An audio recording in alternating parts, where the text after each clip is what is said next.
The secret to his amazing power is to make sure you really stick to this intense training regimen. You have to keep doing it, no matter how difficult it gets. It took me a full 3 years to get this strong.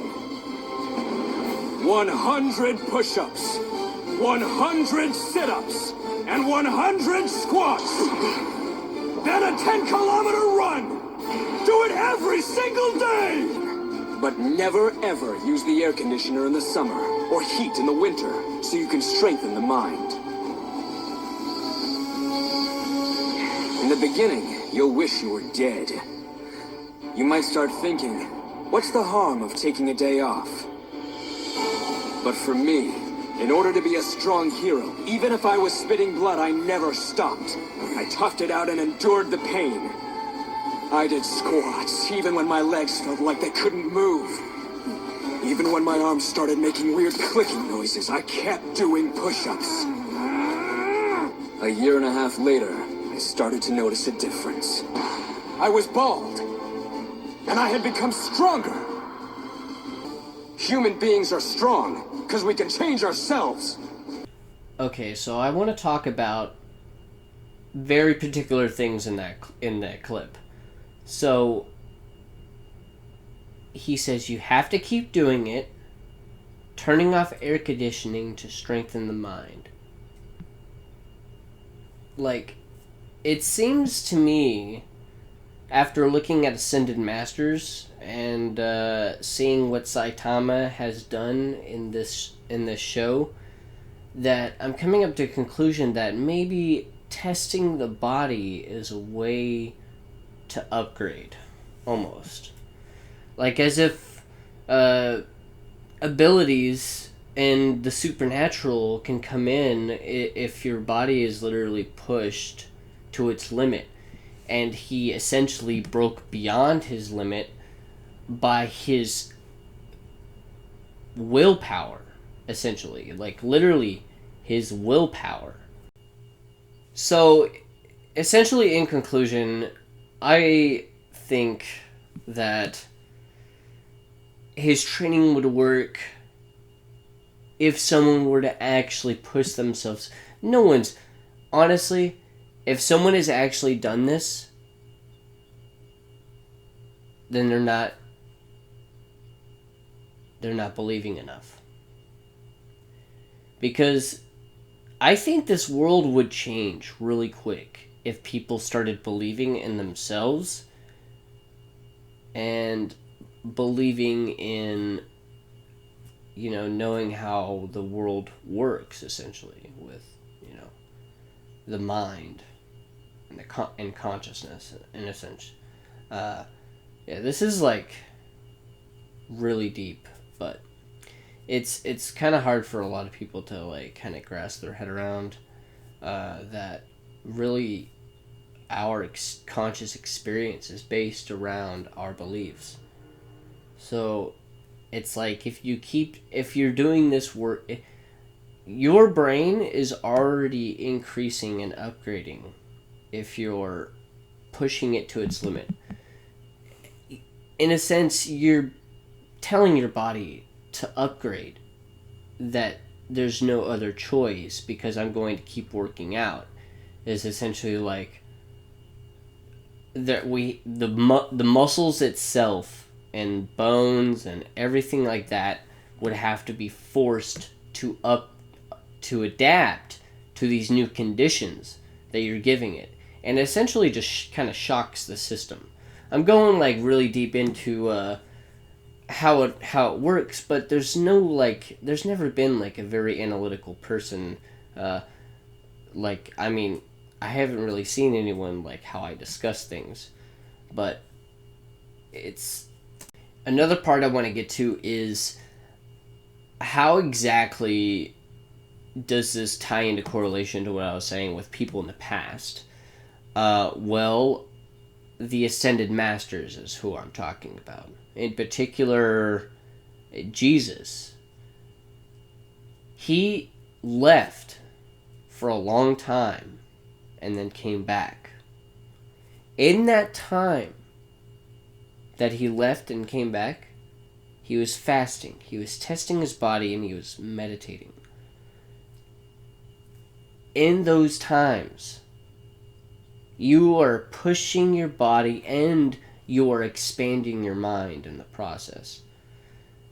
And that's why the Ascended Masters they ended up breaking that limiter, as you can clearly see them having abilities. You can search and look into every single Ascended Master like I have, put some puzzle pieces together, and understand that they all did the same kind of tests on their body, pushing their limiters. This is the truth. This is what, essentially is oh man, trying to put it into words. How powerful we really are. Because this stuff is possible. Honestly, if more people saw this video, it could probably change the world. If I understand how the Ascended Masters obtained their abilities. It's simply just testing the body.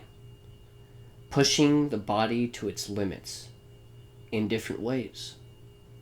Saitama was intense exercise, intense training, strength training. He knew that and was thinking that as his manifestation, as he was pushing his body to the limit. Pushing it. Because he wanted to be the strongest hero. He wanted to be the strongest. And that was his manifestation.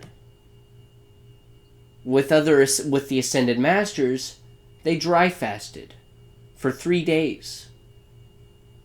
3 days at least.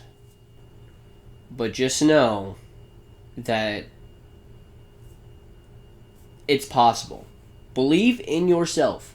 If you are curious and if you actually want to do this, believe in yourself. You obviously must first be able to imagine it. Your imagination is able to do all that you ask in proportion to the degree of your attention. So, what kind of attention do you place on your desires? But for me, in order to be a strong hero, even if I was spitting blood, I never stopped. I toughed it out and endured the pain. I did squats, even when my legs felt like they couldn't move. Even when my arms started making weird clicking noises, I kept doing push-ups.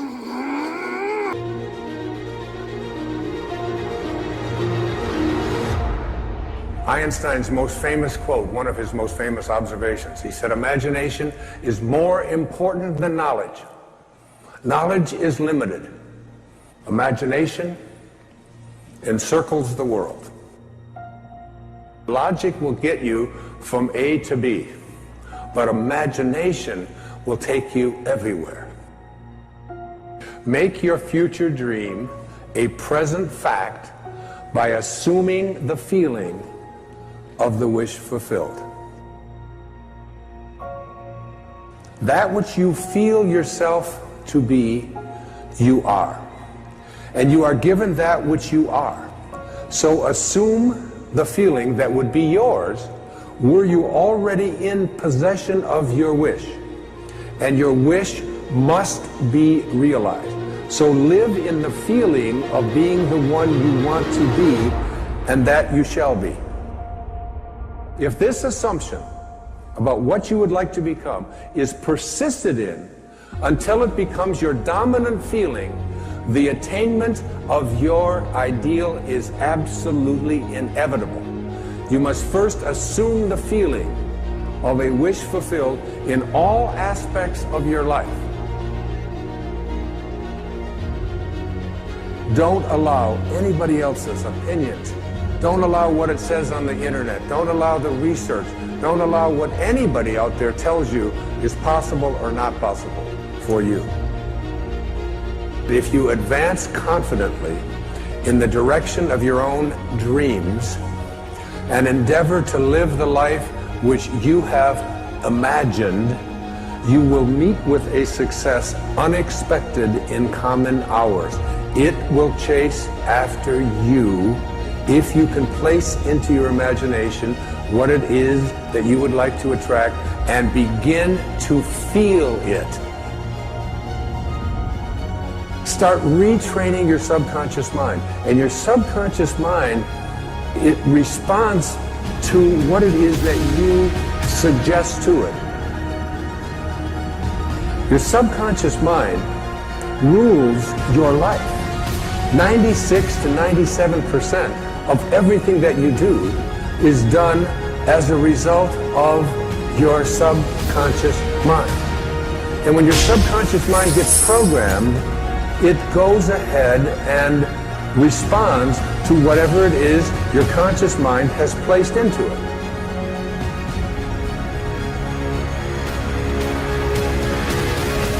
You are the creator. This is the mystery. This is the great secret known by the seers and prophets and mystics throughout the ages. This is the truth that you can never know intellectually.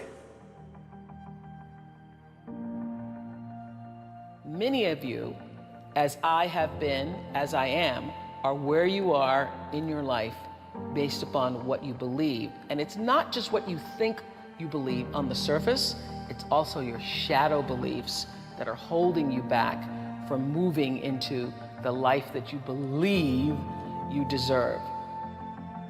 What I know is if you're not looking at the shadows, if you're not looking at what is subconsciously running through the tape in your mind, telling yourself you're not good enough, you're not worthy enough, you're not smart enough, you're not enough, which is a tape that's playing for a lot of people.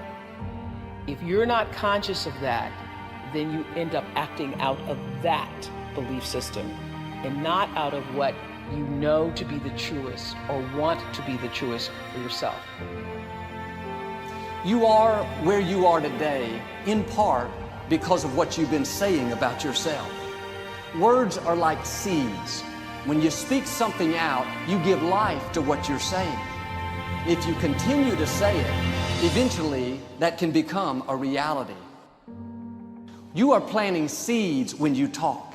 At some point, you're going to eat that fruit. My challenge is make sure you're planting the right kind of seeds.